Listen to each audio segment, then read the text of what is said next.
We're at the Der Dutchman restaurant in Plain City, Ohio. In my book, I write about the Der Dutchman in Walnut Creek, Ohio, which is in the largest Amish settlement in the world. So my book is focused on Amish tourism in that settlement. When we refer to the Amish, we're referring to a really diverse social group. There are in Ohio, there are 8 different groups of Amish just in the one settlement, and they ranged quite significantly in their practices. They range everything from the Swartzentruber Amish, which that's a group that's named after someone who helped them break off from a less conservative group. The Swartzentruber Amish are very traditional. They are very tradition-minded. They try very hard not to change. And they are pretty restrictive with their members. The largest group in the United States are the Old Order Amish. When you think of Amish, chances are you're thinking of the Old Order Amish. They're very tradition-minded as well, but not as much as Swartzentruber Amish. There's now a new Order Amish in Ohio, who I don't know very much about because they're pretty new, but they would have Sunday school. For example, Old Order, Swartzentruber Amish would not have Sunday school ever. There's another group called the Beachy Amish, who most Amish would say aren't really Amish because they drive cars. The more conservative groups or more tradition-minded groups have a higher rate of retention among their young people than the more liberal groups. On average, Amish retain about 85% of their youth as they move right into adulthood. All Amish groups are growing. On the whole, the Amish double their population about every 18 to 20 years. I think the Amish really lend a kind of legitimacy to the idea that, oh, you don't have to be that fast all the time, right? There are people who manage to be slower, right? There are people who do actually get around on bikes, on foot, right? And in a buggy, right? That doesn't go more than 15 miles an hour.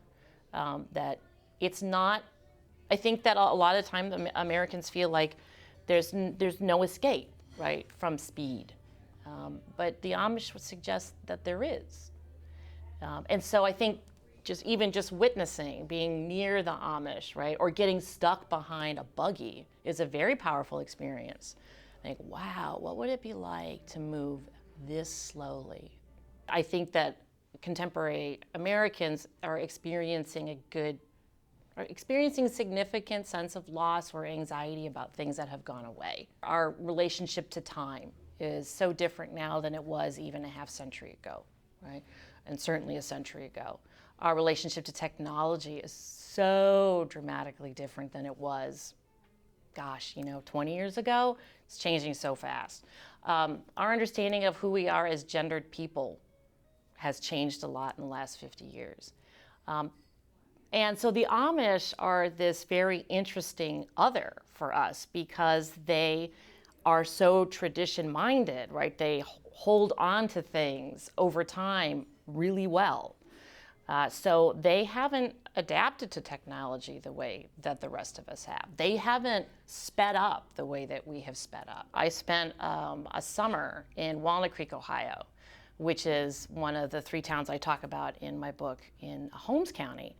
What was really surprising to me was the aesthetic inside the gift shop was a early, late 19th century Victorian aesthetic, like Queen Anne Victorian style. So the buildings were done in a kind of a updated version of a Queen Anne Victorian style. All kinds of lace on the inside. They sold all kinds of teapots, like English teapots. Long story short, it's a very ornate approach, right, in terms of decor. And I thought, why are they doing that, right? When the the obvious draw to this area is the plain and simple life of the Amish. So why this aesthetic? This was the question I wanted to answer. Is there anything about Amish tourism that actually has to do with the Amish? Is it meaningful in any kind of way? Or is it just that consumer culture has colonized the Amish too? I found that, not surprisingly, it was a lot more complicated than I first thought. That yes, on the one hand, you do have these settings or these environments that are created for Amish tourism In the Ohio settlement, the 3 towns that I looked at are themed. One very self-consciously so. It has a Swiss theme. Walnut Creek has this, Victorian theme.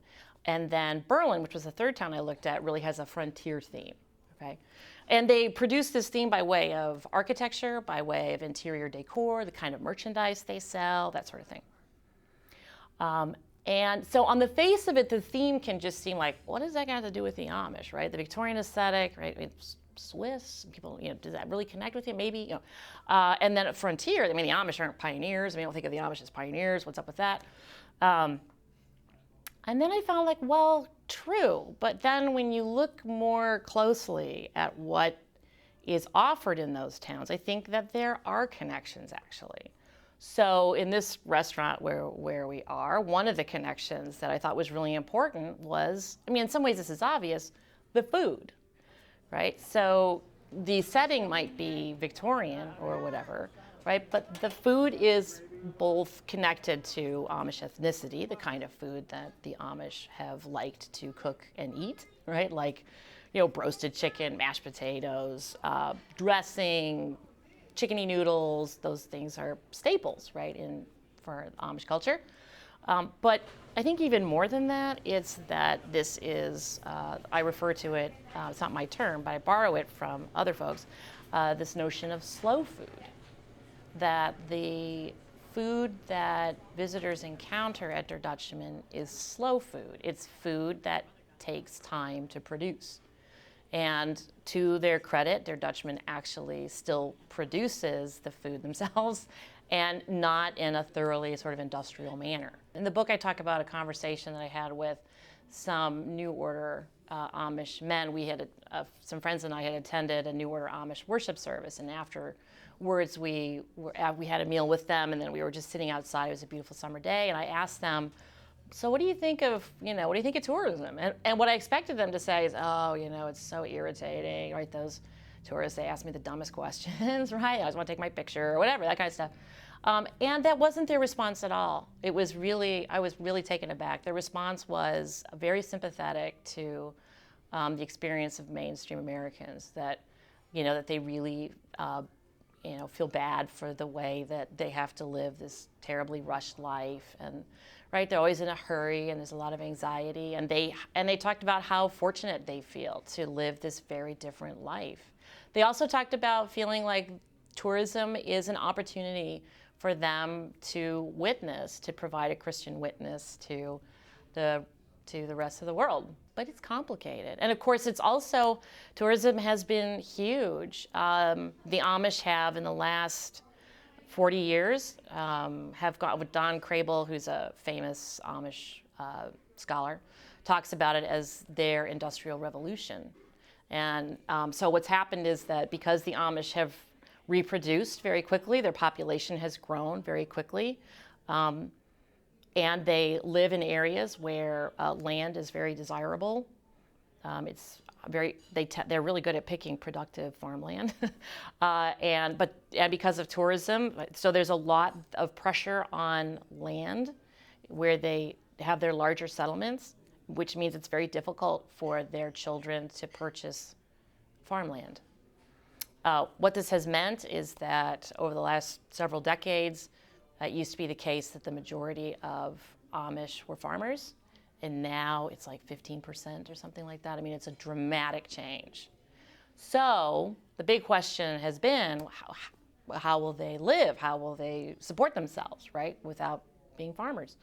And one of the answers has been, well, tourism has been a significant answer. So in those areas, they sell a lot of Amish-made furniture, which means you have to have lumber yards and furniture shops. Oddly enough, even in our consumer culture, even in a culture that seems to be so overdetermined by marketing and advertising and the pitch for you to buy something, that we can still find meaningful human interaction. We can still encounter the stranger and learn something about ourselves.